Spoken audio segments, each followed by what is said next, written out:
Good day, everyone, and welcome back to my Miracle Mindedness practice. And today we're going to be working with the element of earth. And I just love this little plant. It's so cute, right? And I love the geometry on this. It's really fun. Of course, it's a triangle. I love my triangles. And my diamonds shape. Yes. So when I think of earth, for me it's represents a few different things, but I always go to colors, for me at least. I don't know why. And for me, I literally think of earth as green and brown. So I was like, oh, this is great. This is literally how I view earth. Not the only way, but when I do think of earth, I think of colors and I'm like, green and brown. Yeah. So I had to wear some green. Okay. It's not like super green like this. I don't have a ton of green, but yeah. So I love the earth element because of, I want to say that earthiness, but it's that stability and being a sustainer and an anchor and really deep rooted in those minerals of earth and, really enriching life and living organisms. And, it's the second element after fire, because earth is yielding to water, it houses fire, and it communes with air through the breathing of plants. So it's, very versatile in that way. Earth is very versatile in connecting with all the elements together. And, after fire, at the top there's soot, which actually is becoming earth, right? It's becoming earth. So it's a really cool thing to think about. After fire, you have the soot and then it comes to earth. And I just think that's a really cool representation to look at earth in that way, and how it does combine so many elements between the air and the fire. All right. So, and of course, water as well.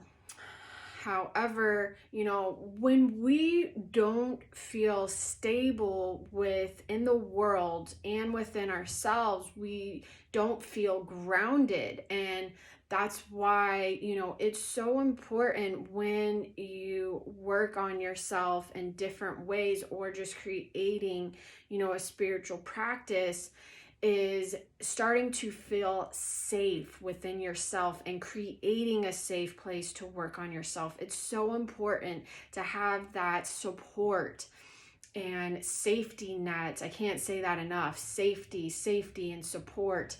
And I connect with Mother Earth every day.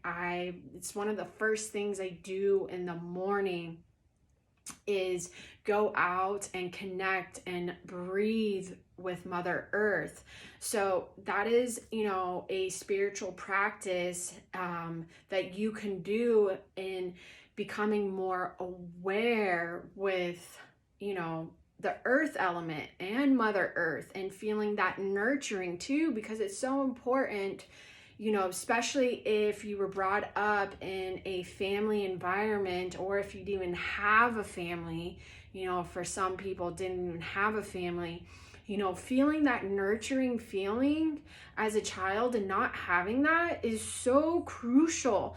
So as you get older, if you don't feel that nurturing, you have to learn how to create it. You also have to heal certain aspects of yourself, but you also have to learn how to create it. And even if you did have, a very nurturing, upbringing, it's still really crucial to learn how to nurture yourself and not rely on someone else to feel that nurturing. Of course, it's great when someone can give that to you. I'm not saying that, that someone should ever stop nurturing me, please.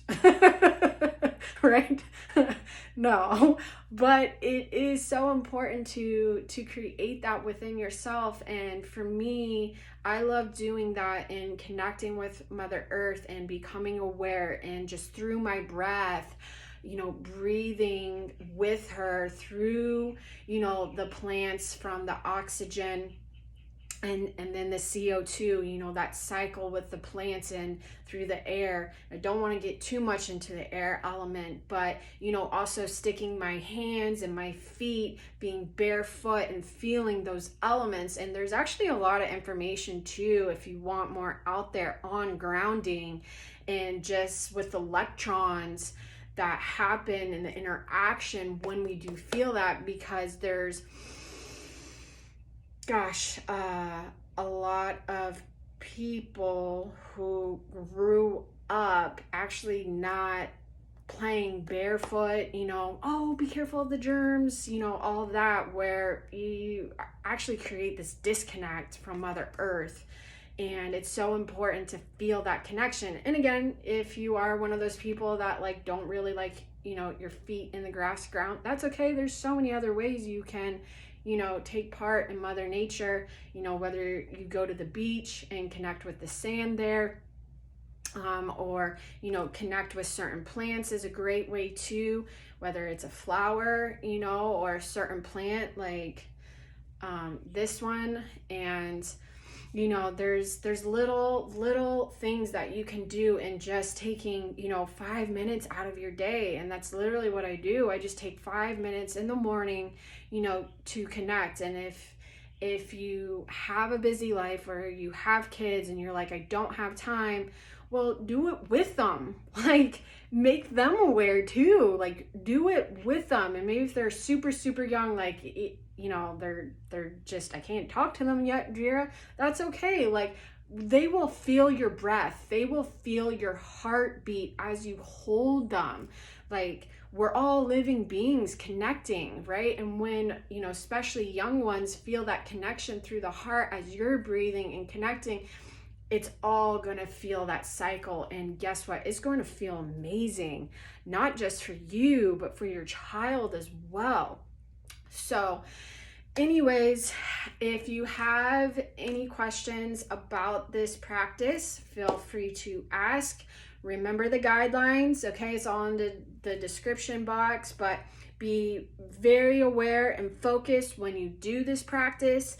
And, if you can, 5 minutes, if that seems too much, just start with a minute. And if you can go longer than 5 minutes, that's even better too. And, if this resonates with you, tag and share. All right, guys, I hope you have a grateful day and enjoy the moment. Much love.